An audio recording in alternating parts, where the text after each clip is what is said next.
Vamos pegar o nosso voo para o Rio de Janeiro. Rodrigo Viga já está aqui prontinho para trazer as últimas notícias da capital fluminense. Pelo jeito lá o tempo também virou, está nublado, como aqui. Aqui ainda está chovendo, eu não sei se lá está, o Viga fala para gente. Ô Viga, mas eu começo te perguntando sobre a deputada Flor de Lis. Será que até o final desta quinta-feira ela se apresenta para colocar a tornozeleira eletrônica?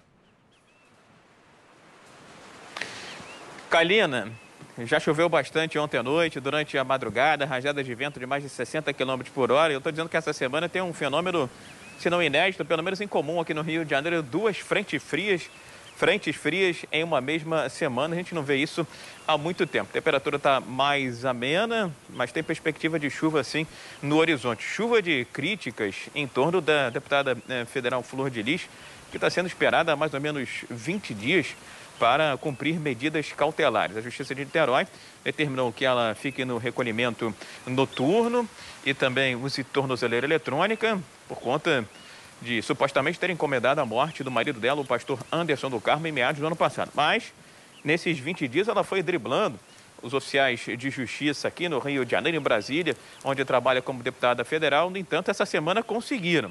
E o prazo limite é hoje, até às 17 horas, para ela comparecer à uma unidade da Secretaria de Administração Penitenciária para colocar tornozeleira para ser monitorada e cumprir aí o recolhimento domiciliar, minha cara Kaliana.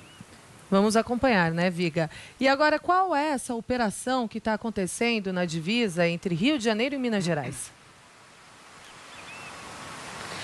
Na cidade Rio das Flores, fica bem ali no limite entre Rio de Janeiro e Minas Gerais, e havia uma interconexão, uma interseção entre bandidos do lado mineiro com bandidos do lado fluminense. Kalina, ouvintes internautas da Jovem Pan, é mais uma operação contra a principal facção criminosa aqui do Rio de Janeiro. 9 mandados de prisão e busca e apreensão estão sendo cumpridos por polícia e Ministério Público lá nessa divisa entre Rio de Janeiro e Minas Gerais. As informações que chegam dão conta de que o número 2 da quadrilha na região foi preso. O número 1, que atuaria no lado mineiro, fugiu por uma região de mata, está sendo procurada, mas a mulher dele acabou sendo grampeada, acabou sendo presa nessa operação que está em curso na divisa entre Rio de Janeiro e Minas Gerais, combate a principal facção criminosa que atua no Rio de Janeiro, expandindo seus negócios ali para Minas Gerais. Kalina. E também tem outra operação, né, com o Ministério Público e a Polícia Civil contra milícias. Exatamente. E é curiosa essa operação porque ela tem como alvos 3 milícias que atuavam em Duque de Caxias, na Baixada Fluminense. 3 milícias que disputavam o mesmo território. Até agora já foram 8 presos, 10 mandados cumpridos na cadeia, criminosos que comandavam aí essa milícia de trás das grades. Ao todo são 25 mandados de prisão, 21 de busca e apreensão.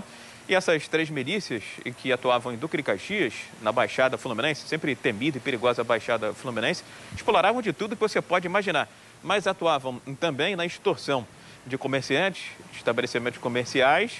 Elas são acusadas de vários homicídios e tentativas de homicídio, e também esses grupos criminosos que disputavam o território atuavam no roubo a bancos, caixas eletrônicos e sequestro de pessoas. Ou seja, era um pacote criminoso completo, viu, Kalina?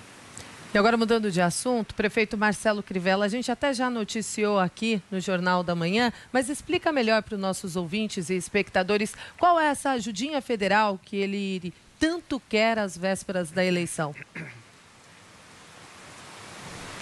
Ajudona, viu, Kalina? R$1 bilhão está tentando o prefeito Marcelo Crivella para fechar as contas do Rio de Janeiro ao longo aí dos próximos meses. O que acontece, Kalina, ouvintes internautas da Jovem Pan?